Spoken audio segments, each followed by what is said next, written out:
Darslarimizni davom ettirgan bo'lamiz, aziz do'stlar. Super Valley haqida reading part 1 again. Not very difficult. Xo'p, endi asosiy ko'rilayotgan muammolarda o'quvchilarda nima desa, so'zlarni qayerdan olishni bilmaydi, qayerdan topishni bilmaydi. Shuning uchun yengil tushuntirib o'tgan bo'laman. Odatda so'zlarimiz shu berilayotgan gapning tepasida, oldinda chiqadi. Odatda shunday bo'ladi. Ya'ni o'ta pastga tushib ketib qolmaymiz, o'ta tepaga chiqib ketib qolmaymiz. Ba'zi bir nostandart ko'rinishdagi bo'ladigan bo'lsa, tepadan, misol uchun aytaylik, 3-ni misol uchun aytaman, 3-ni javobini topolmadik. Buni javobini birinchi abzas paragrafdan qidirish maqsadga muvofiq. Agar ikkinchidan topolmagan bo'lsangiz, odatda tepadan chiqadi. Xo'p, ikkinchisi keladigan bo'lsak, do'stlar, Silicon Valley is probably the most famous Valley haqida gap ketyapti. The most famous bundan oldingi gapda qanaqa gap yo'q, faqat bizda title bor, shuning uchun bu yerda tushadigan eng to'g'ri so'z Valley ni o'zini qo'yamiz.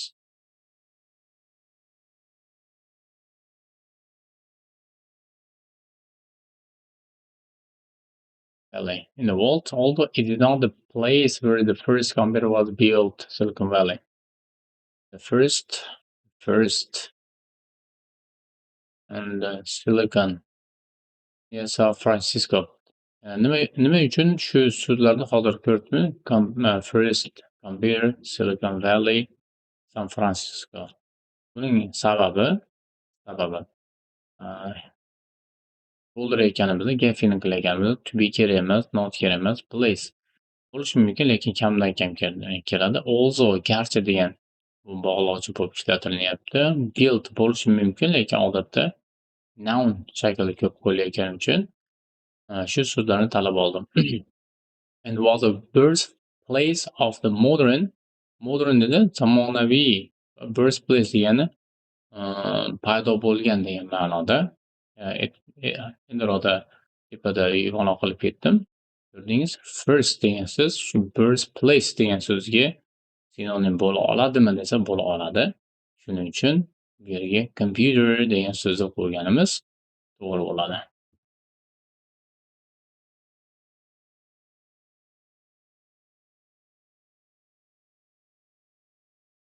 Computer industry.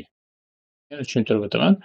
The birthplace degan so'z bilan first degan so'z bir-biriga yaqin bo'lib turibdi. Shuning uchun computer degan so'z eng afzal so'z. For this, we can say thank you to scientists at the University in California and to the hippies of the 1960s. It was in the 1960s that American youth culture really began. 1960s, American adjective, youth culture really began. California, of course, already exists, but 60s generation.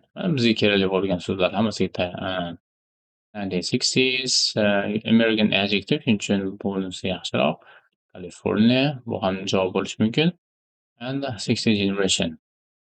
Hozir men sizlarga sekin shoshilmasdan highlight qilib ketyapman. O'zi aslida bu narsani tezda ko'rib chiqishingiz kerak bo'ladigan so'zlar shular bo'lishi mumkin deb oldindan taxmin qilib kelishingiz kerak, keyingi feeling kelgunicha. At the time, there were really two different forms of culture. E'tibor bergan bo'lsangiz, tepada culture degan so'zni qo'ydik. Demak, bu yerga youth degan so'zni joylaymiz.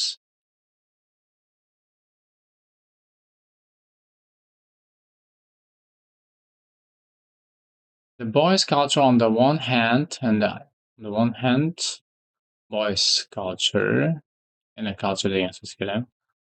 Anti-establishment hippies and radical students on the other. And bu yerda grammatik jihatidan yaxshi bilgan talabalar bunda qiynalmaydi. On the one hand, on the other hand ikkosi yomon keladigan odatda ma'noni yoki bo'lmasam bitta gapni to'ldirib kelishi mumkin bo'lgan so'zlar. Bir tarafdan, ikkinchi tarafdan degan so'z. Shuning uchun on the other hand.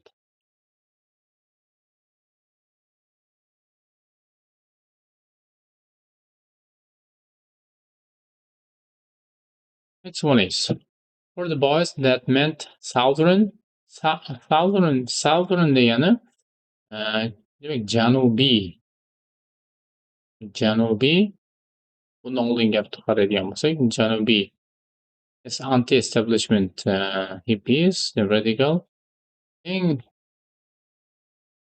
yaxshi tushadigani Kaliforniya degan so'zimiz ma'qul ekan bu yerga. Kaliforniya.